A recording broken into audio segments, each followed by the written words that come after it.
Professor Roberto Unger teaches at the Harvard Law School, and his work spans legal theory, philosophy, and political science.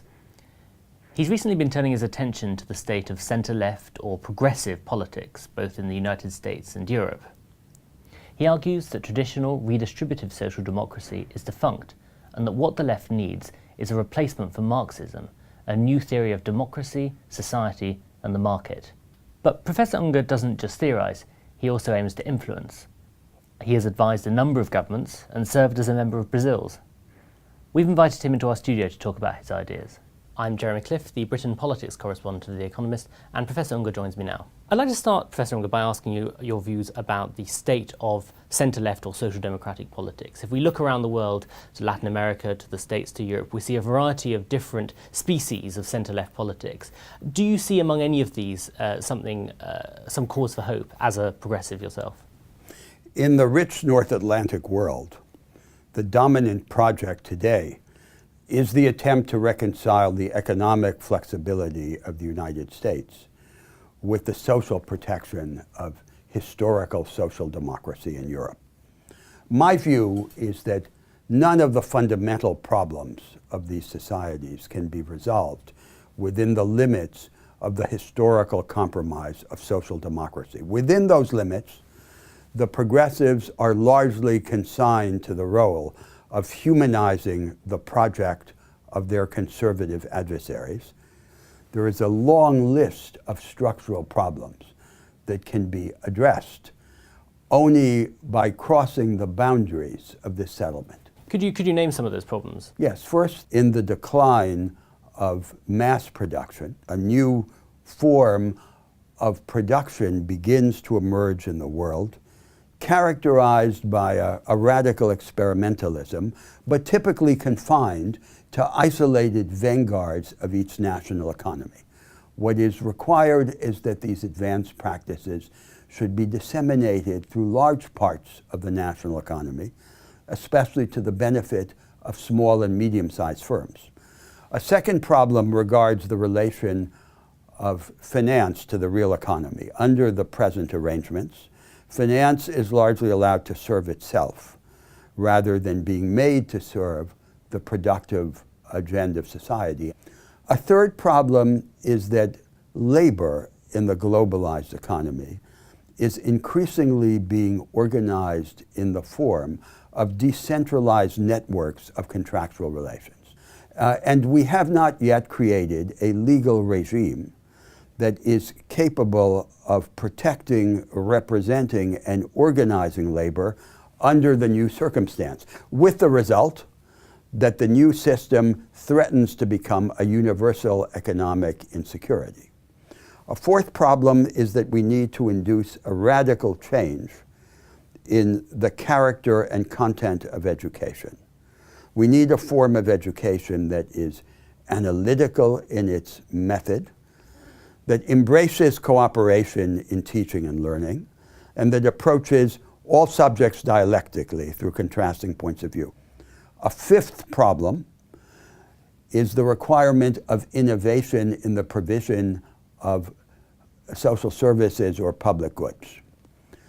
The state should operate at the floor of a universal minimum and at the ceiling in the development of the most complicated and costly public services.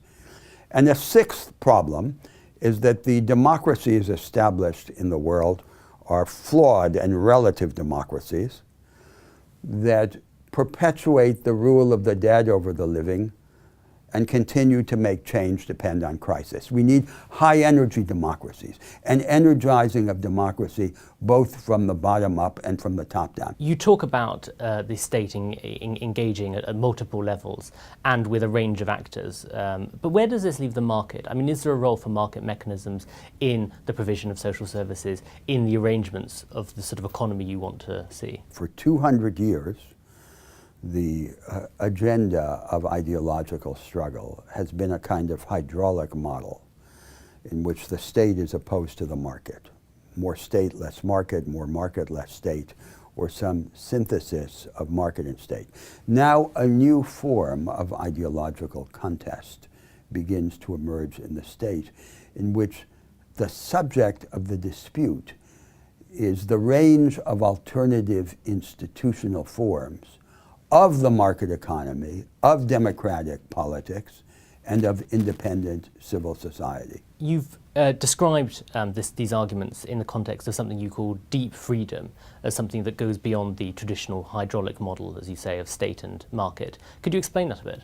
Yes. So under the present shape of familiar ideological controversies, the right is supposed to be composed of those who accord priority to freedom, and the left of those who give priority to equality. This might then be described as the contest of shallow freedom against shallow equality. What today should chiefly distinguish a progressive from a conservative is a willingness to reshape the structural background of social life, especially its institutional arrangements. Not all at once, wholesale, but step by step and part by part. Now, the question then becomes, in the service of what goal? It makes no sense to suppose that we will reshape society simply to maximize a quality of circumstance or of outcome. The real goal must be, as it was understood to be by the liberals and socialists of the 19th century, the achievement of a larger life for the ordinary man and woman. So, casting your eye around the world at governments of left and right, do you see any examples, or do you see any historical examples of a government or political party that sought the sort of institutional realignment in pursuit of a bigger life, as you call it? There is a multitude of small-scale institutional innovation all around the world. A ceaseless Brownian motion. The world is restless under the yoke of the dictatorship of no alternatives. But there's no country or class that we could single out in the spirit, for example, of classical Marxist theory and claim to be the champion or the agent of the transformation. For the most part, the experimentalist significance of these small-scale innovations is squandered because they fail to be enlisted in the service of a larger project. Professor Roberto Unger, thank you very much. Thank you.